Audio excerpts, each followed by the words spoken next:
The Tale of Princess Kaguya. A bamboo cutter finds a tiny little person while out at work one day. He and his wife decide to raise the girl themselves. Ultimately, though, her origins return in a most unwelcoming way. Watching this brought me the closest I've been to crying from a film in quite some time. It's by Studio Ghibli director Isao Takahata, who previously made Grave of the Fireflies.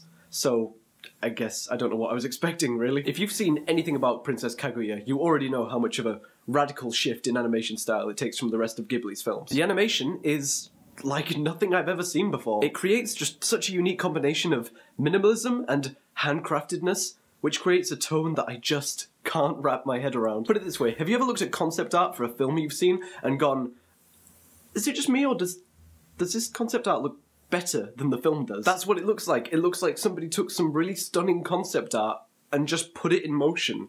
And you wouldn't think that would work, but this is Studio Ghibli, so... And the best part about it is that it's animated like that for a reason. It's not just Studio Ghibli showing off how crazy different they are. The story the film is based on is an old Japanese folktale, and that's exactly what the film looks like. It looks like old Japanese folklore. The thing is, the style is so abstract that it actually kind of feels weird hearing human voices come out of the characters' mouths. Like, I watched the movie dubbed, but now I'm thinking I maybe should have watched it subbed, just so that the voices and the pictures were equally as abstract, to my mind. I don't know. Speaking of the dub, Chloe Grace Moretz, James Caan, and Mary Steenburgen in a Studio Ghibli film is not something I ever thought I'd see, honestly. I wasn't sure at first if Chloe Grace Moretz was the right person for the main role in this, but to my surprise, she's actually really, really good. I just wasn't aware she was able to pull off a character so delicate.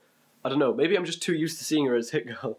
But yeah, she does a really great job in this one. I would say the weakest part of the film was definitely the story, but at the same time I don't really think that's a fair criticism to make, considering the story is based on a 10th century folktale. So even though there are a few cliches in the film, like the father who just means well but doesn't understand that the daughter knows what's best for herself better than he does, I think it's safe to assume that the cliches in this film probably weren't as cliched when the folktale was written. In general, the film does take a little bit of getting used to at first.